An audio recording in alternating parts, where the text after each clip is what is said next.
Hi YouTube, Josh here, normally with the channel zzzgiantawake, but it's Saturday on the Breakfast Club. So this video is going to be somewhat related to Sketchy's video yesterday. His video was on narratives versus facts, and the topic in my video today is biases. Now, to kind of qualify myself on the subject, I watch a lot of YouTube, probably more than what's healthy. I would say on an average day, 1 to 2 hours per day, typically at double the speed, because that way I can watch more YouTube. And kind of also to sum up a point, I am subscribed to 109 channels. Not that I have 109 subscribers, but I am actually subscribed to 109 channels. And I watch about 70% of what goes up in a given day. So one of the questions that I'm always asking myself is, what are the biases? But first let's start with the definition of what a bias is. A bias is to feel or show inclination towards or against a person, group, thing, event, or idea.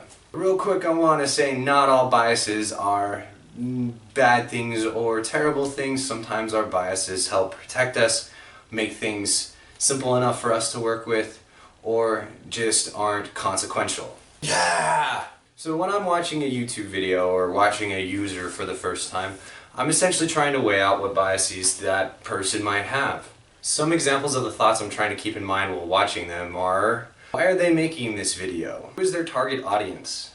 What is the message they are trying to leave you with? And who are their sources? Now, motive is a complicated thing. And I'm not talking about motive of the person making the video. Usually it's pretty simple. They want to get people to watch their videos more and to entertain their audience, therefore bringing them back so that they may make more money.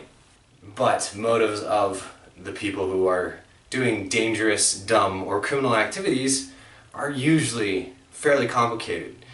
So one of the better ways of figuring out whether the person making the video has a bias or not is compare the facts of what exist that are verifiable compared to what the person says their motives are trying to be.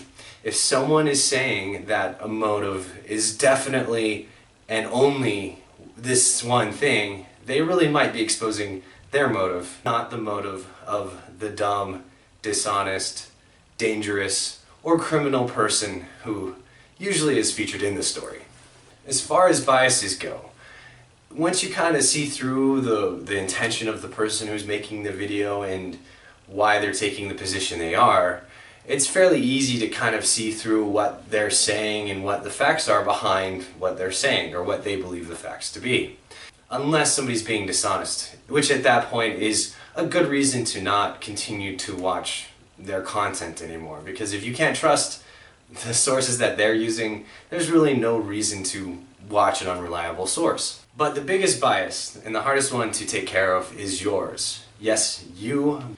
Every human being on this planet has biases, so don't feel bad that you have some. And so how do you check your biases? Well, the things that I try and keep in mind, that I find useful as tools go for critical thinking, are kind of these types of questions. What would change my mind? What qualities do I like in a story or for the story to tell? What are my current existing beliefs? Where did these beliefs come from? Now, I'm sure that there are a lot that I'm missing, so please leave a comment in the comment section telling me where I might have missed some questions or some better questions to ask. Also, be sure to rate and subscribe to this channel if you haven't already. And Peach, we will be seeing you tomorrow. I look forward to it. Thanks, guys.